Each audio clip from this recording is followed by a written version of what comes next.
This conference will now be recorded. Okay, that way you can email me if you forget something and you knew it was in the training. So all a barcode does is instead of you having to type this information, some smart person put this as a barcode so you can scan it and it returns it instantly. So anytime you see a blank spot in any system, if you have a Bluetooth scanner or a USB scanner, most of the time it will actually read the scanner's information, the barcode's information, into that particular area. Okay, so the way that Boxstorm works is we have our web version of Boxstorm. So right here, you're going to look at the web version. And if I were here and I were to scan a barcode using a little USB scanner, it would return that information here. It's pretty straightforward. When you're using the mobile app, what we have done on the mobile piece of it is we have tricked your phone into being the scanner by using the camera. So we actually use the camera to take a picture of the barcode, quickly decode it, and return the information. And that's why mobile is so cool. So if you're using the web version, you can pull it up on your phone, but you can't scan because the internet browser won't let us access your camera.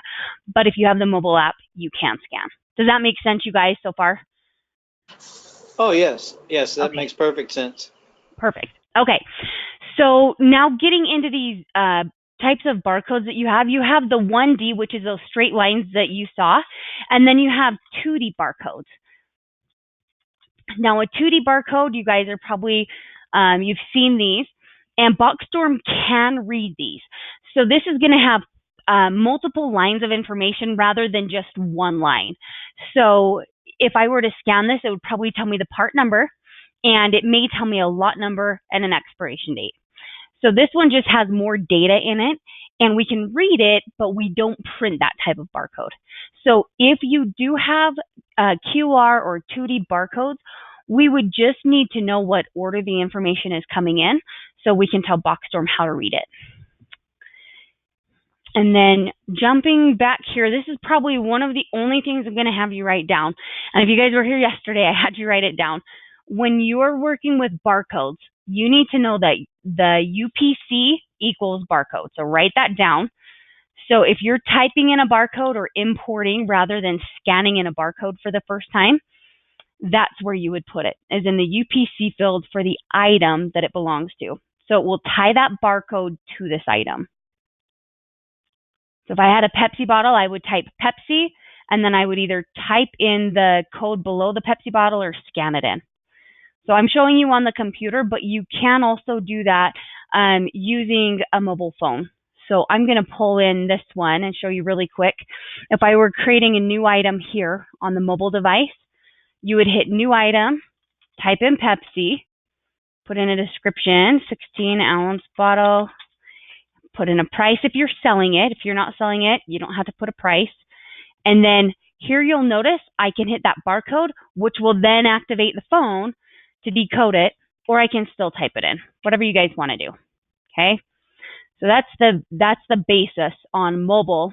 And then you can take a picture, and then you can add tags. Tags are the ability to set categories for items, and we did cover that yesterday. So if you weren't on that training, just shoot me a message, and I will get that training over to you. Or you can join the one that's next week. So jumping back over here, UPC equals barcode. And what you need to know is that if an item does not have a barcode, for instance, Couch 501 does not come with a barcode. It doesn't matter. Boxstorm can print one for you. And even if it does come with a barcode, Boxstorm can print one for you. So we can read it if you program it in, or we can print one for you if it doesn't have it. What you should know is if you scan a barcode and you have not tied that to an item, Boxstorm is not going to know what to do with it. It's just going to say item not found or invalid barcode. It's going to return an error. So I'm going to hit save on this. So now I want to show you where to print barcodes. And there are 3 types of barcodes that you can print. You have item barcodes, you have location barcodes, and you have tracking barcodes. So are any of you using tracking that would need to print a barcode for like lot or expiration or serial number or like an asset tag? Okay, I'm guessing we probably don't, and that's just fine. Oh, possibly. Okay, and not yet. Okay, so asset tag. Okay, so let me show you this. So you can turn on different types of tracking within Boxstorm, and you do that under settings.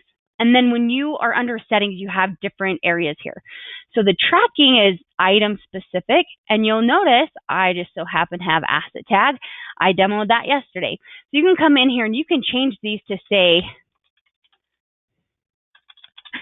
whatever you want them to say. So I'm going to put asset number and save that. So what will happen is as I go to print anything, if I have any values, so we'll talk about the tracking really quick. I can come into the reports and I can say, hey, I just want to print anything that has an asset tag. So if this is the first time that I'm printing, this is going to be a piece of cake because it's just going to spit them all out for me. So I'll hit apply. There's every single asset tag that I have. Or you can look them up for a specific item and then print them by item. I don't care what you do, as long as you know how to do it. So if I were to do a purchase date or an expiration date, those are here too. So some companies, if they have multiple ways to track, so for the ones that are using Boxstorm only for assets, they may tag it with the purchase date, which you're looking at, and they may also tag it with an asset tag. And so it's got kind of a unique identifier. And then within the item itself, on the computer or on the actual handheld itself, you'll be able to click into the item, and that tracking will be available over here on the right-hand side. And I can't remember what tracking I do or don't have turned on or off for specific items. So here's the 4 ergonomic desks that I have. When I purchased them, which obviously I have not purchased them yet, asset tags, etc. So again, that's just the tracking piece of that. So it's important that you print the barcode for the item. So you'll first scan in the barcode for the item, then it will allow you to scan in the tracking information. So let's pull up the items. And then if you guys have questions while we're going over this, feel free to put those into chat, because I am paying attention to chat. I can do that. Not perfectly, but I can do it. So with item barcodes, I want to talk to you about the different types you can print. So if you're not going to be printing very many, you can use an Avery 8160 label, but please note that it does go through a ton of ink. So those nice fat lines, they'll cost you. They'll cost you a lot of money. So if you're only going to be printing barcodes to like label some locations and then label some parts and you're good to go, this one's going to work perfect for you. You can grab these Avery 8160 address labels right off of Amazon or Walmart. They're very common. If you are going to be printing a lot of labels, I do recommend getting a thermal label printer and thermal labels. And the reason why is because it just heats the information right onto the label and you're not ever going to use ink. And so that printer itself, I want to say is like $345 or $350. So it easily pays for itself in ink, and then like a case of barcodes is about $50. So it's pretty inexpensive in comparison to actual ink, depending on the type of printer that you have and the volume that you're producing. So each of you will know kind of what that break-even point is. If you think you're going to be using a ton of labels, and that case comes with, I want to say, somewhere between 10 and 12,000 labels. So it's enough to last you a long time. Okay, so the other type that I was going to show you is these one-offs, and that's the one that works with the thermal printer. So when you go to print your item labels, I want to show you just a couple options here for the report. Every single report that you open up will have report options.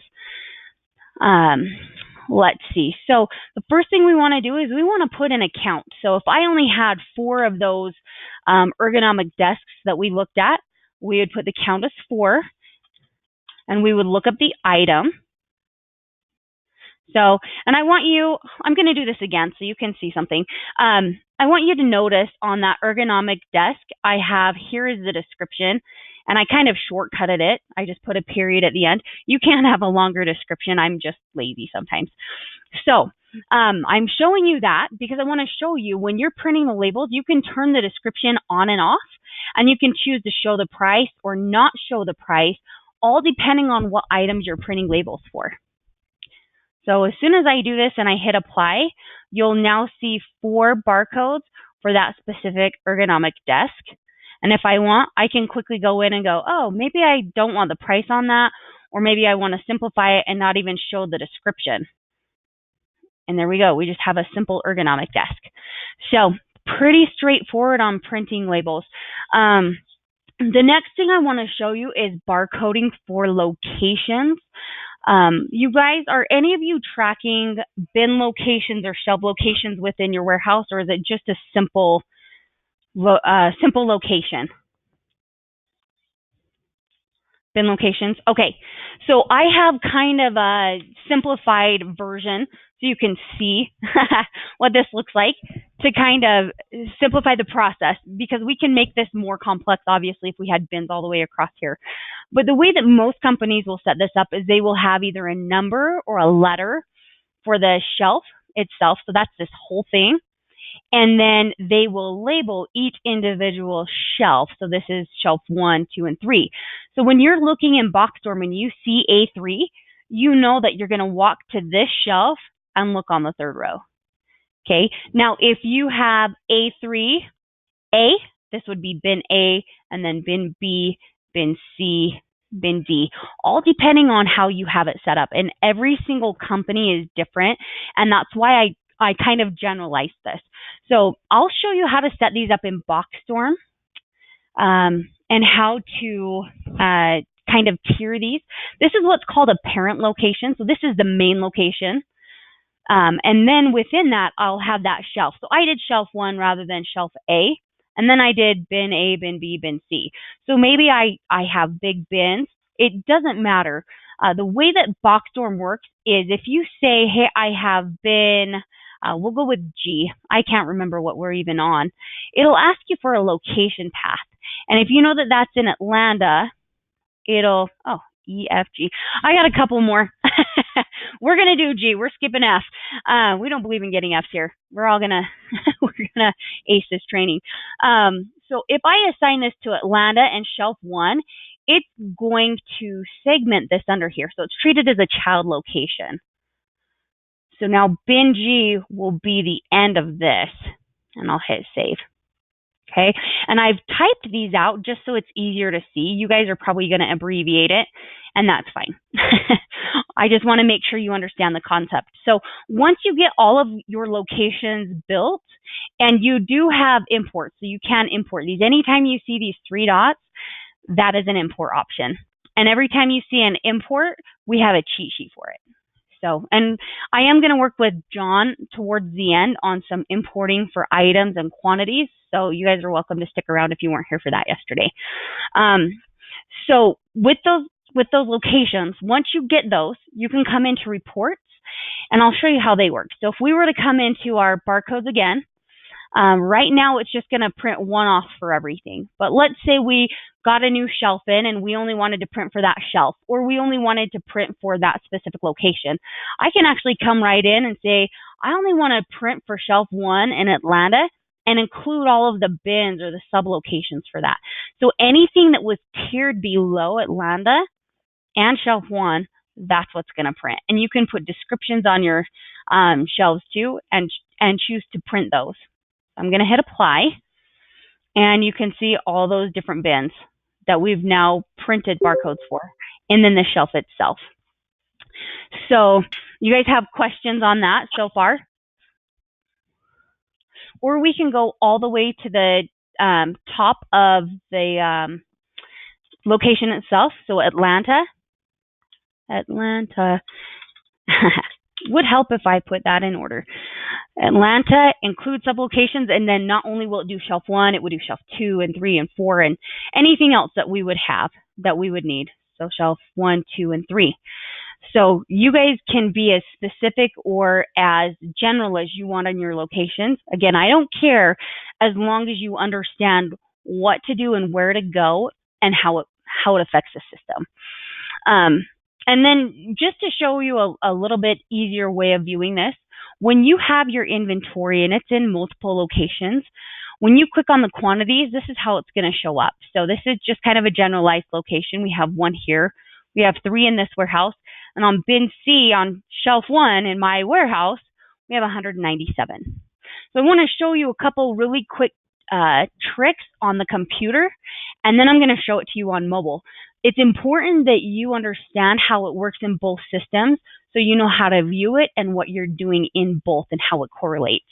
So if I wanted to move some of these from my warehouse to California or from this bin to California to replenish inventory, that's called a transfer. So you will have these same buttons on mobile.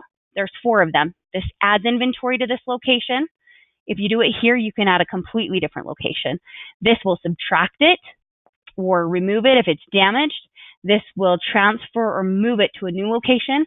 And this is a cycle count. So if you're updating quantities, maybe there was 190 here, not 197. This gives you the ability to make an inventory adjustment. Okay, so I'm going to move this, and I'm going to say I want to move this to Atlanta, right? And again, if you have a barcode, you are able to scan. So if you have a location barcode, it's going to decode all of this for you. And then we'll put 3 in, and it doesn't matter if you've got a regular scanner, like the TC20 or the TC70 that we have on our website, those ones will work without having to access a camera. So you can use the computer version on that scanner, and you can use the mobile app on that scanner. And that's the benefit of having like the full-blown scanner. So moving just for fun, John did this. Jason watched. You guys are all busted. But here's the cool part. I'll show you in a sec. So now we've moved those. So you can understand what a transfer is. You'll get the idea on how that works. Every time you pull this up, it gives you the ability to put in a quantity and complete the transaction. Here, we're updating the quantity to 5, finish. Okay, so there we go. We have a bunch of stuff in here. You saw that I blamed John for all of that. I do want to show you that this gives a digital stamp for whoever is logged in. Okay, and John, that's what you've been doing one at a time. Oh, yeah, I'll show you how to upload a batch. We'll go way faster. So inventory, if I hit this and I show that history, you can see everything that I did. I put moving just for fun and that John did this and Jason watched. You can see that note, but because it was me logged in, it's still going to tattle on me. And you can see the dates and time that that happened.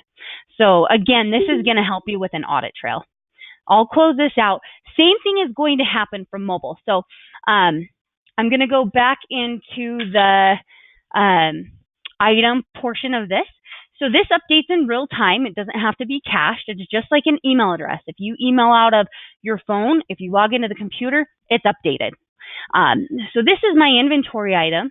What I want you to notice is this cute little box. This same box is on the computer over here. And I'm going to tell you something. We used to just have this box, but I told the developers I needed a hyperlink to the quantity because nobody knew that that was hidden under the box. So for simplicity's use, we have that same icon over here on our mobile app. When you click on it, this is item specific. After you've clicked on an item, those 4 same transactions appear. So now I can come in here and I can say, hey, what do you want to do and how many? So I can scan this multiple times, or I can just count up or type in a quantity. We're transferring 50. And where are we transferring from? So that's your root location and the sublocation. So remember that. That's parent and child. That's as easy as I can put it. So we're transferring 50. And I think we'll just transfer from the main warehouse. And then we will transfer them to a location. So we can transfer them to another bin. We'll do shelf 14 in the warehouse and save. And again, that is in real time that this is all happening. So if I come back to my computer and I click on that 203, Let's see. Hold on. I just have to do a refresh, which is Control F5. That 203, I think I did it on a different couch. I'm a genius, you guys. Let's see. Nope, I didn't. We're good. It should be in here. Or maybe I don't even know where I transferred it. Took 50, didn't know where to transfer it. Okay, that might be updating now. Guys, I don't know what I did. Atlanta shelf. Oh, 5. I don't know what I did, you guys. I'm a genius. Don't copy me. Maybe we did a cycle count. I have no idea. But anyway, when you're done with that, it'll update in real time, and then you'll be able to see all of the locations that it's in. Going back, I also want to show you this scan feature, and this is going to be most helpful if I pull up this picture.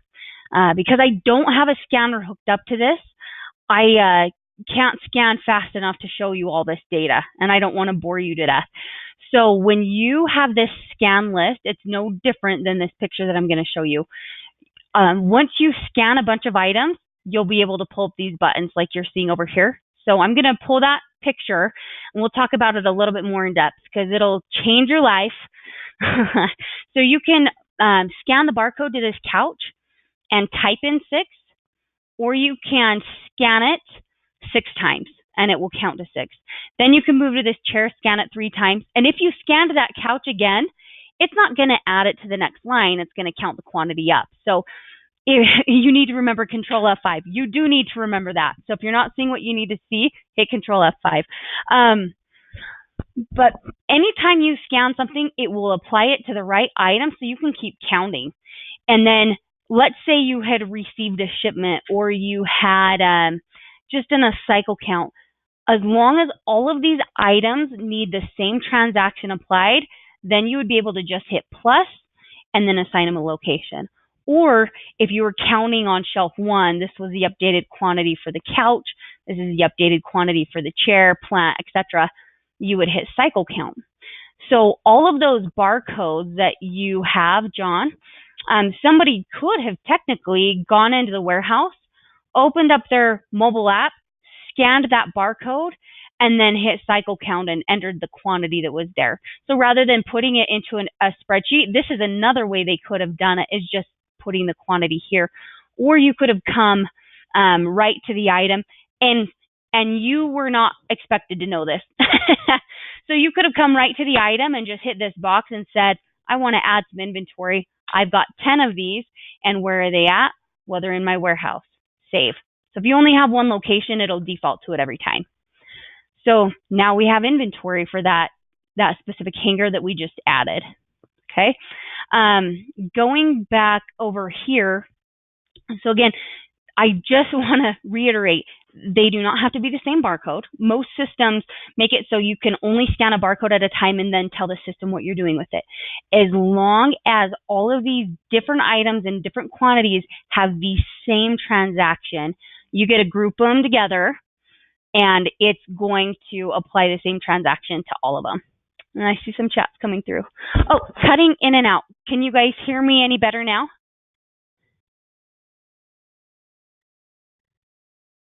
Okay, perfect. Okay, so let's jump back into the system, and I want to make sure we've got everything covered. There's not a ton to cover on scanning once you understand what it is. It's basically, can I type here? If so, then I can possibly scan here, especially if you have one of the regular scanners. I do want to show you, it'd probably be helpful for you to know or see the scanners and understand what different scanners do. So let me pull that up as well.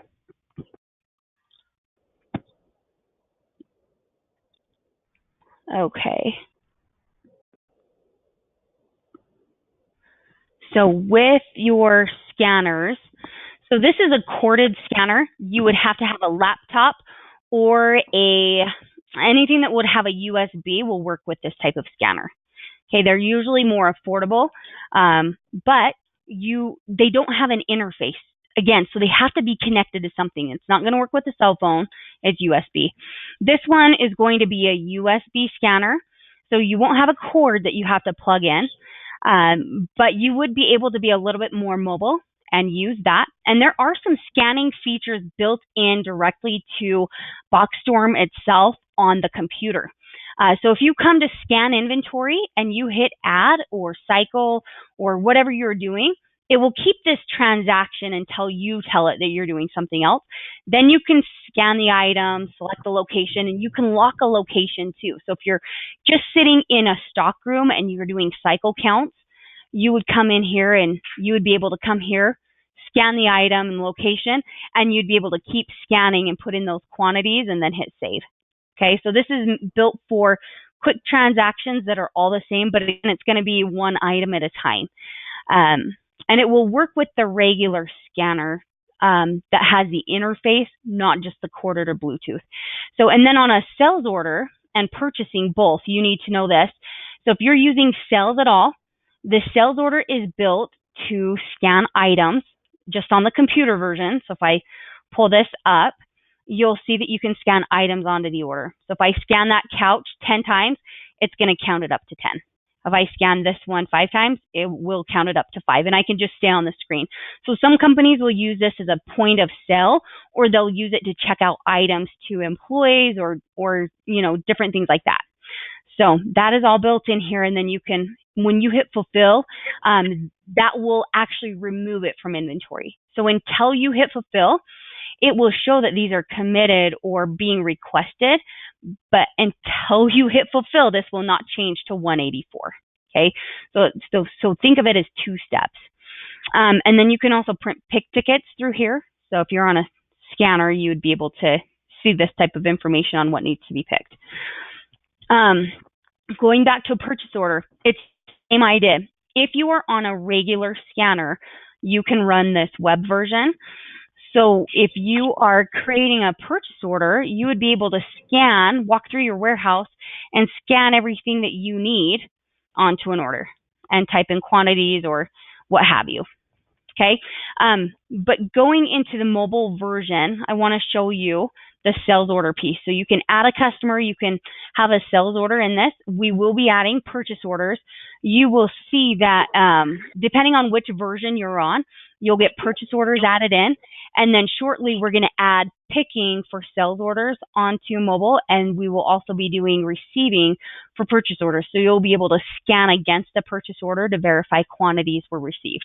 So that's coming. It'll be a little ways because we don't shortcut when we develop. We do it awesome. So you can slice and dice 10 different ways, and so it usually takes us a little bit longer to develop perfectly. Okay, so with the sales order, you can see different quotes or partial orders. So quote is blue, partial is red. So these are ones that have been partially shipped out and there's items remaining, or this is an order that's been accepted. So you can click into it, edit it, see the information. So here's the order information. We're pulling this off of truck 1. So for those of you that have multiple locations, you are going to be able to select what location you're deducting inventory from. Remember how we had Atlanta? I also have California and warehouse and other locations. So this will let you pick the parent location. And then when you go to pull inventory, it's going to pull from that location rather than a different one. And then under here, you can see the items that are on an order. And then if there was a payment applied, you'd be able to see here. So this is almost like a point of sale on the go, and you can take payments against it. You can send them an email right here from a phone or a scanner. It's pretty cool. And you can fulfill it too. So if you pull this off of your truck, you'll notice I don't have any of these on hand. It would give you the ability to pull them. So I'm going to clear quantities. We'll put 0. I'll hit finish. It might give me an error. I don't know. It changed it red. I can't complete it. Darn it. Well, if I don't have it, I can't fulfill it. But I do want to go back, make sure you guys understand how to create one. So if you create a new sales order, it's going to put those items as like those different things we went over, as tabs up at the top until the order's complete, and then it's going to break them out like you saw. So this will be the next order in line. Then you can pick a customer. So I'm going to pick ChemRite. If the customer gives you a PO number, you can plug it in. Most customers you'll probably have set up ahead of time.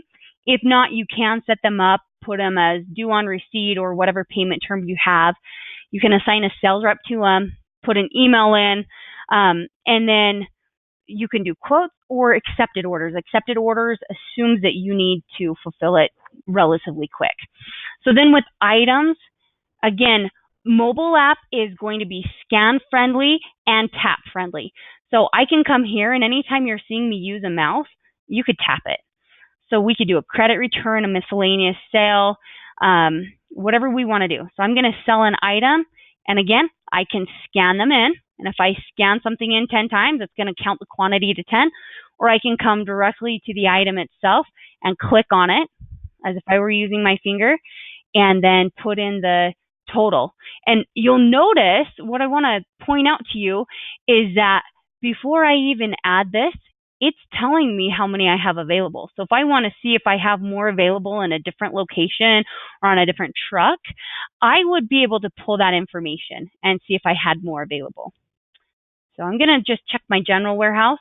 That's where I've got 105 of these. So again, lots of flexibility built into this. So we're going to do one of those. And you know what? Maybe we'll do 13 of these and save that, and it'll put it on the order. Okay. So that's all we're doing, is we're creating this. And if we have an address, it's going to be in here. If we have a phone number, we can actually dial out directly from BoxStorm. You'd be able to tap on the phone number and handle that. So I'm going to hit save, and that's your order. And from here, we can send it as an email. And I'm going to send that to myself.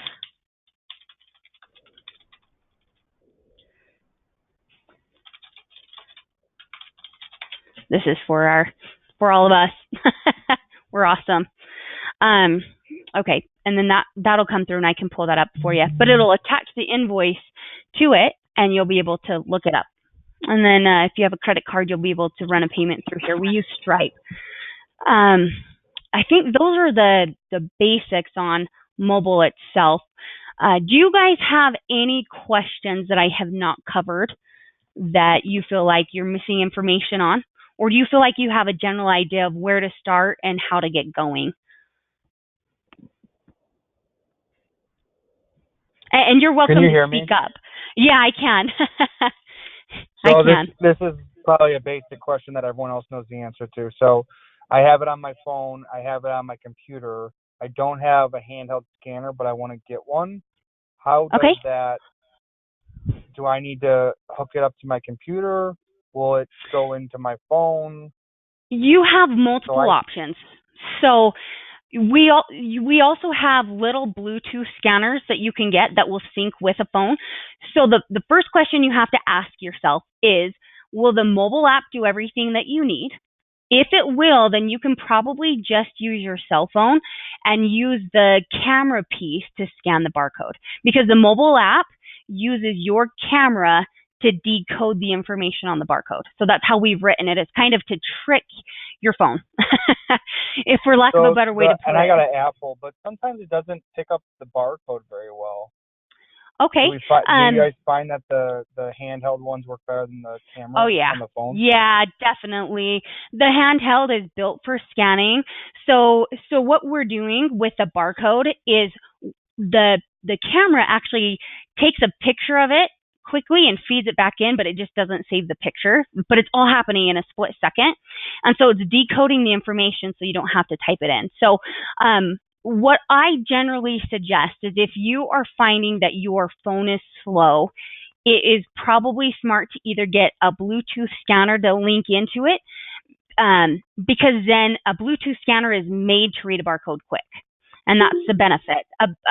Or you can get an actual scanner itself. So these ones are more like a mobile phone, and you can get them that come with like an actual scan gun. So, and they come in different different types and sizes and durabilities. So this one that you're seeing is called a TC70. You can drop it 20 feet. It'll go in sub degree temperatures, like sub-zero temperatures and heated temperatures, and it's not even gonna phase it. You know, where one like this one that's a little bit different. This is a TC20 or a TC25. You can drop it from 5 feet. You will have to be a little bit closer to the barcode to read it, but it's still going to read it from pretty far away, where, you know, something like this will read it from 20 feet away. So part of it's going to depend on the durability that you need. Part of it's going to depend on the distance from the barcode. And the most important piece for me that I would want you to know is you're buying the durability and the distance of the scan, not the software. The software will run the same on all of the devices, all of these kinds with the screen. So that will not impact it. Look at it as the quality of the actual device itself. If you were to drop it or use it. I use the computer in the office to do the inventory, but when I'm at the the storage facility, I use my phone. So a Bluetooth one would be best, because then it would just pull it up on my phone for me and adjust it. Yeah. Well, this one doesn't have a screen, so you would be able to pull it up on your phone, and then you would in essence scan it with this little guy. So you would have to use your phone to do the interface, and then you would scan with this piece.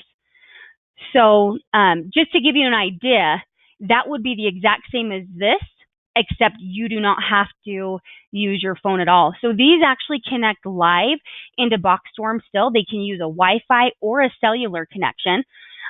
They will run the computer version and the mobile version, and you can snap them into like an actual scan gun itself if you want. So I'm just letting you know what's available. You need to pick what's best for you. So that little Bluetooth scanner is fantastic, especially if you might be using it sometimes on a computer. As long as that computer has Bluetooth capability, and as long as your phone has Bluetooth capability, you could sync it with either one and use it interchangeably.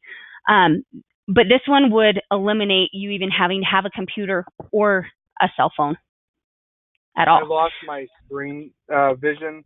What's the one you have showing right now that you don't need your phone or computer with? This one, well, there's 3 versions of this. There's the TC20, the TC25, and I can actually send you guys quotes out on these. We get volume discounts on them because we order so many. So like our parent company, Fishbowl, we order a lot at a time, and then I just tag Boxstorm onto that at the same time and run those discounts through. It works pretty great. So if you guys need quotes on that, just let me know. So okay, perfect. Thank you. Yep.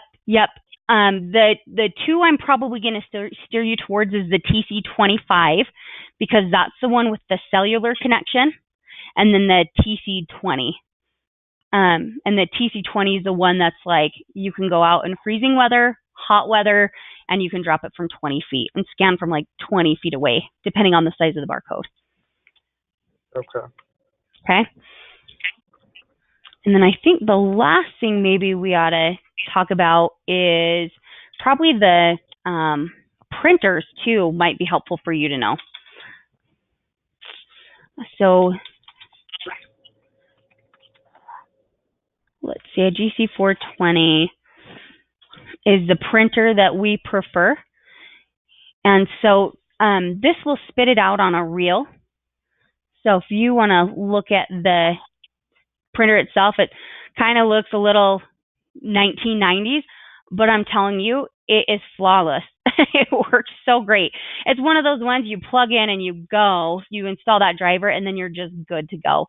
And so we can get the printer itself and the actual barcodes. I can get the printer and a case of barcodes for $395.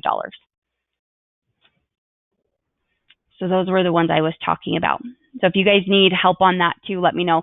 Because like I said, we submit everything for like a weekly discount, and we get it direct from the vendor and we have the vendor actually ship directly to you. And all of these come with a warranty and a 30-day return period.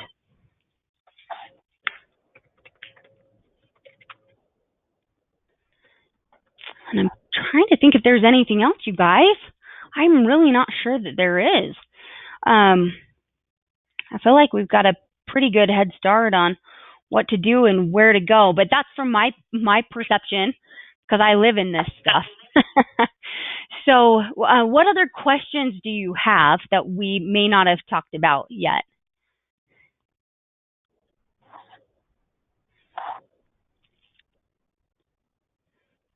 Okay, it sounds like we're pretty good. If there are no other questions, John, I want to go over some importing with you. Yes, thank you. Yeah, yep. And I'll just keep an eye on the chat screen. So if anybody else does have questions related to barcoding, feel free to ask them. That's what this training's for. But since I'm not getting any questions, I'm going to let you know you're basically done with the training and you're welcome to jump off. If you need a copy of this to share with your teams, let me know. I can email that over. So permission granted to you awesome people for sticking out my nice, boring inventory control and barcoding training. You are welcome to leave if you need to. Okay, John, you already have your item profiles set up in here, but what you don't have is the quantities and locations. So there's a couple different ways that we can do this. What I want to show you is that up here on the right-hand side, you have imports and you have multiple imports. When you're adding inventory for the first time, you'll use inventory add, okay? So you've done your item, which sets up the basic profile, but it doesn't do your quantity or any of that other information. So if we come to inventory add and we download this sample file, so I'm going to show you the cheat sheet and what this one looks like first, and then I'm going to show you some that I'm actually going to export from my system. So here's my cheat sheet. So it'll give you the part name, the description, which I think is optional on this import, and then the location where it's going to be assigned, and then the quantity and the cost. So this is exactly what you were looking for. And then if you have any tracking turned on with this, you would be required to enter that in before you could complete the import. Yes, and I got it to upload everything except the quantity and the cost. I didn't see the option for that. Yeah. So quantity and cost is going to be in a different import. So once those profiles have been created, now we know what to match these names to when we import the quantities and costs.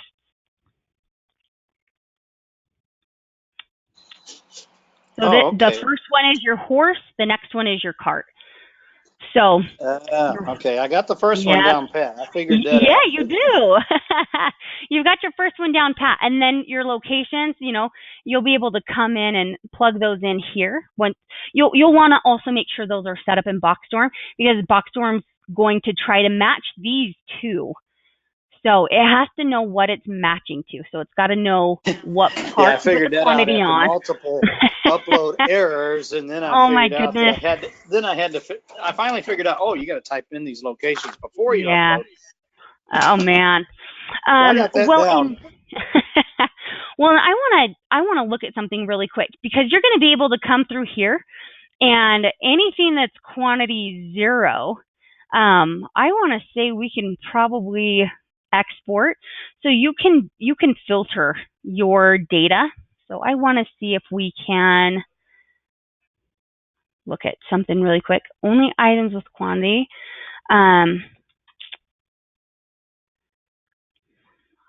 Well, let me explain what I'm trying to do. I'm looking here because I want to say that I can send these out as an export, but I can't remember if it's inventory add. And I'm going to send everything out because I can't remember if that actually puts quantities of 0 into the spreadsheet too. Oh, it does. Awesome. Send everything out that you have in Excel. In Boxstorm, it's going to put your quantities in Excel. So anything that you have a 0 on, it's going to show you. and then it's going to allow you to put in your quantities and import it back in. Okay, so, but what if he already sent me the file that has all the quantities and I uploaded everything but those 2 fields? Oh. Then all you need then is your location and those part numbers, quantity and cost. And you should be able to import that right in. So you'll just want to make sure you have the right headers. Right. So the same ones that we're looking at right here, or the ones from the template that come directly out of Boxstorm, paste your information in it, hit import.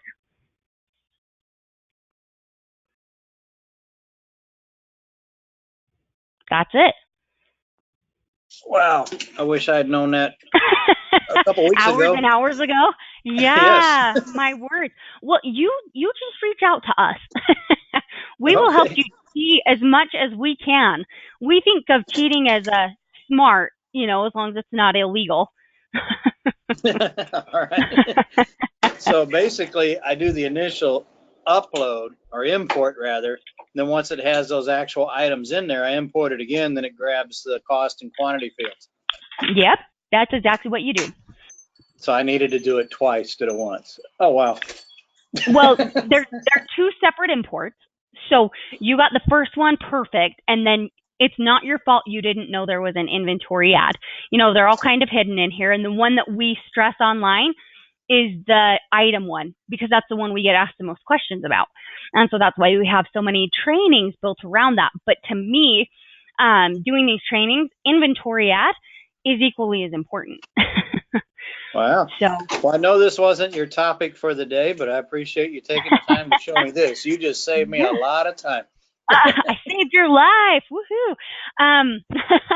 I was also going to ask you, you had mentioned that you started doing tags within Boxstorm, and then you switched over to the free, and then you didn't have those tags anymore. Is that accurate?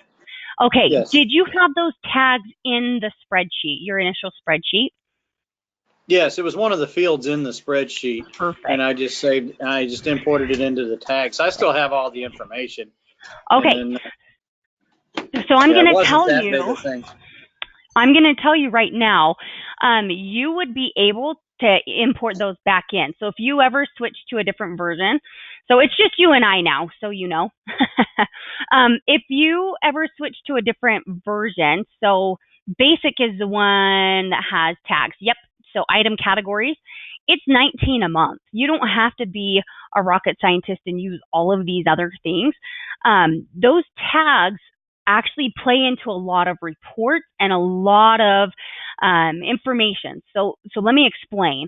And for your industry, I asked because I am a car fanatic, and I know that not every single air filter fits a 1979 Firebird. Like, that is not how it works. So when you're working with these different items and you're dealing with tags, you can assign multiple tags to one item. So a really good example of this would be this particular couch. If I come under here, it's red, it's an asset, it's couch, it's furniture, right?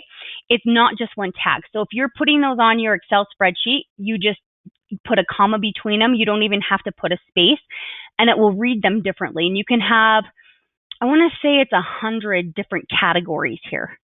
Okay. So once you have that, the benefit is now you have all these cool things that you can play with. So remember how red was one of those tags?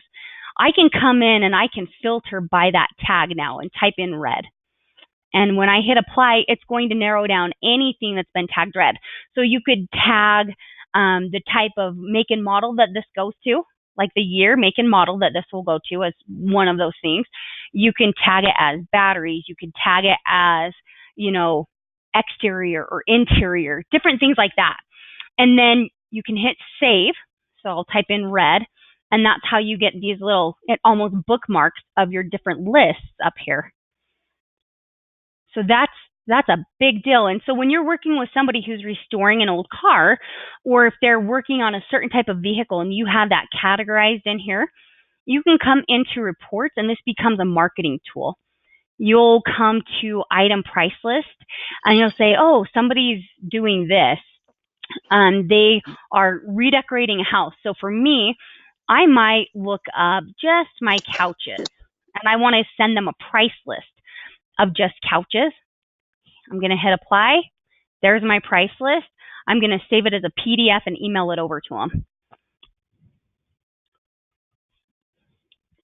Yeah, that's exactly what he's after, because he'll be going around to all these antique car shows. He's an antique car buff. And, Oh, and he's going yeah. to have a trailer load of these parts. And then when somebody asks him, do you have this or that or this, he's going to use the mobile app to see if we have it in the warehouse. And then prior to that season, which is only a few weeks away, I've been typing and typing and typing, trying to get all the databases in there so it's ready for him when he goes. So, well, oh my words. I feel bad, but I'm also glad we talked before you finished. Oh, definitely. Oh, yeah. Well, let me throw another idea out to you. So he's going to manually check for all of those things, right? But yes. Another really cool thing that we can do is, you can pull that by year, make, and model on the car, right? We can pull it by type, which is couch.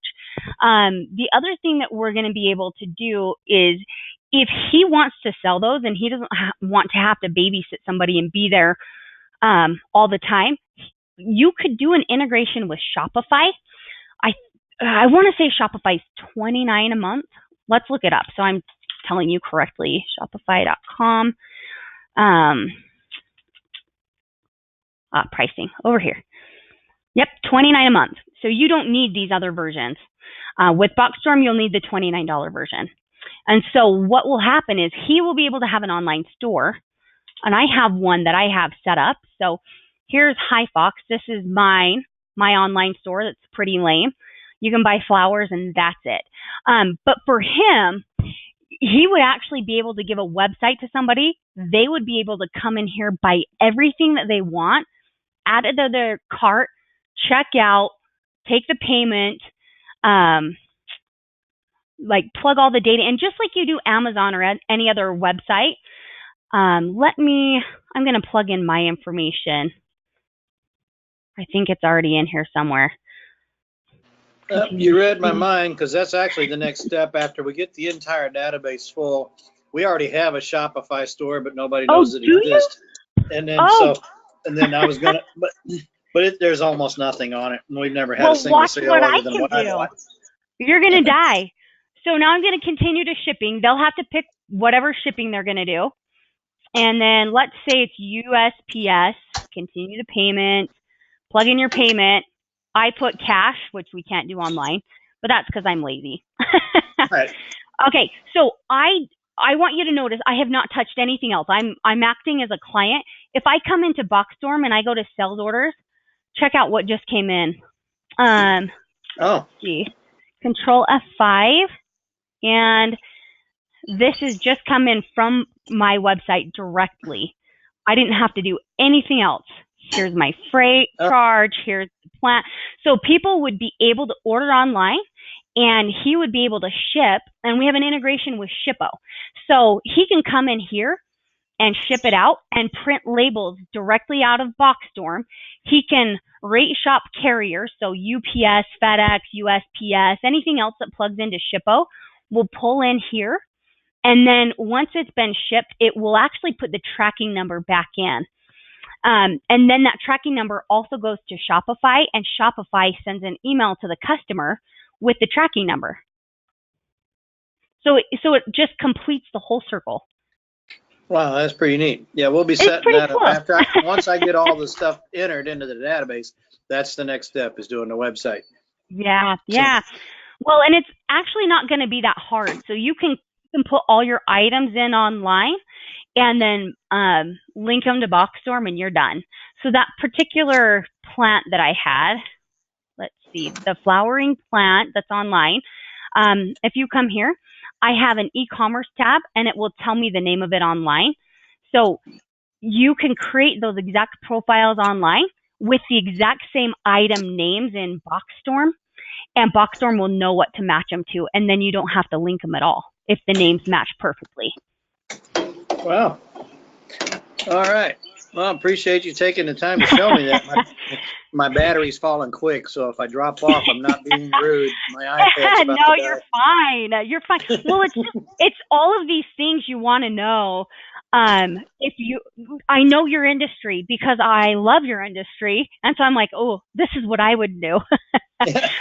Funny. Be- And the account name is under Dean Hempel. He's my uncle, and he's big time into okay. the car stuff, and he has a ton of stuff that he's selling.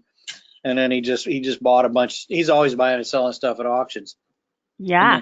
then, this is the biggest one. So that's where Well, he recruited me to do the data entry because I'm more into computers than he is. he And got the then, right guy. He got the right guy. Well, and I was going to say, if he's on site with somebody, rather than sitting there and checking, he can create an order for them and take a payment.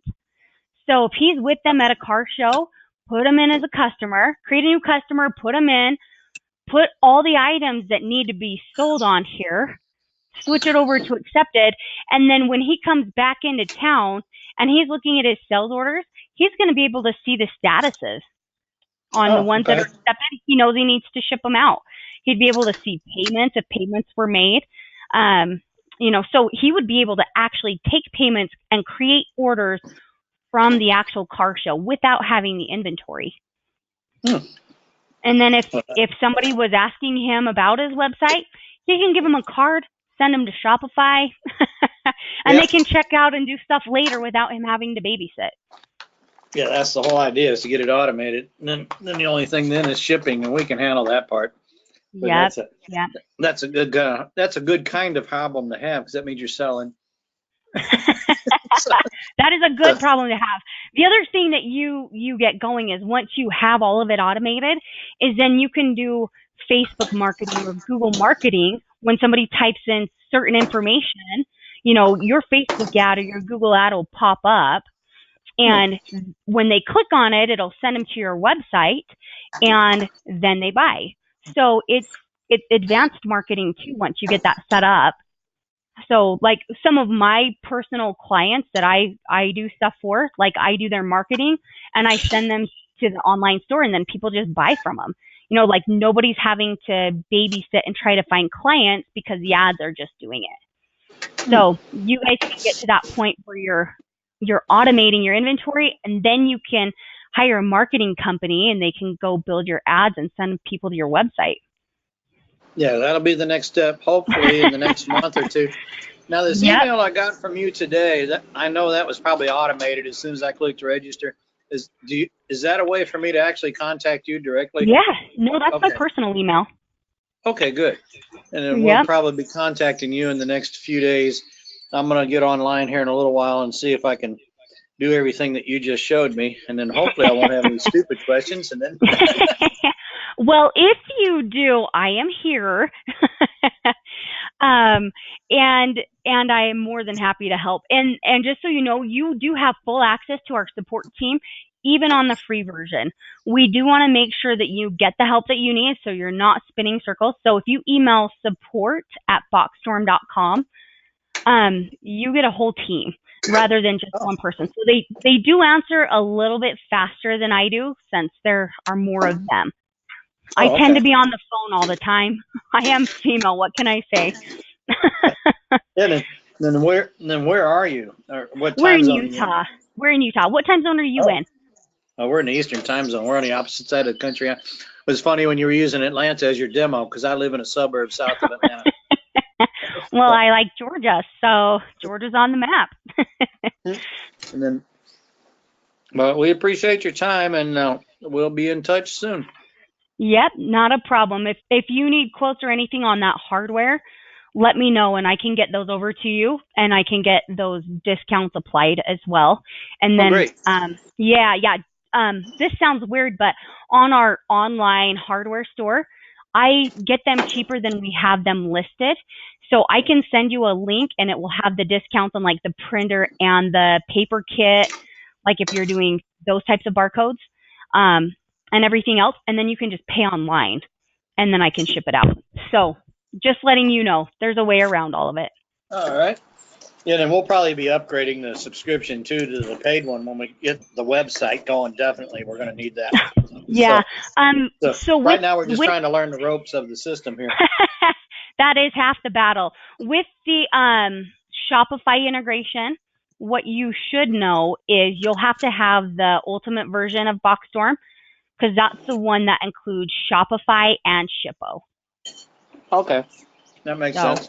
Yeah, but I mean, it's still not going to cost you that much more a month, and you're going to have a lot more features. So kitting might be a big thing for you too. So if I were to explain a kit to you, when you rebuild a carburetor, you have floats, you have all sorts of things that go into a rebuild kit. Right. So a kit would say a carburetor rebuild kit, but when you go to pull it from inventory, rather than pulling your rebuild kit, it will tell you those individual components you need to pull. So you would have the ability to bundle different things together to make higher sales. Hmm. So just letting you know. A little more elaborate than I thought it was. Yeah, it is pretty cool. Yeah, it's neat. And then I like the way you can start out on a free one, learn how it works, and then upgrade as you figure out what you need. Yeah. Yep. Well, and you can do it directly within Boxstorm. You don't have to talk to anybody here. So if you have Boxstorm open, anytime you want to change versions, it's just going to be under company and then billing. So you're 100% in control, and then you'll come and you'll select the number of licenses you want and what version you want. So if you go to Ultimate and then you decide you don't want Ultimate and you want to go back to Basic or back to Free, you just change your subscription. We don't care. We want you to do what you want to do. So, I mean, we care about you as a customer, but what version you're on will not matter to us. If you're switching back and forth just to test things out, that's entirely up to you. That sounds good. Then I do appreciate your time this afternoon, and we'll be in touch soon. You're welcome. Yeah, yep. If you need this video, because I recorded it, just so you can go over everything and then hit pause and do it on your end, just shoot me a quick email and I'll get it sent to you. Oh, that would be great. Thank you. Okay. Awesome. Okay, thanks, John. Thanks. Well, thanks. We'll talk to you later then. Okay, we'll see ya. Okay, bye.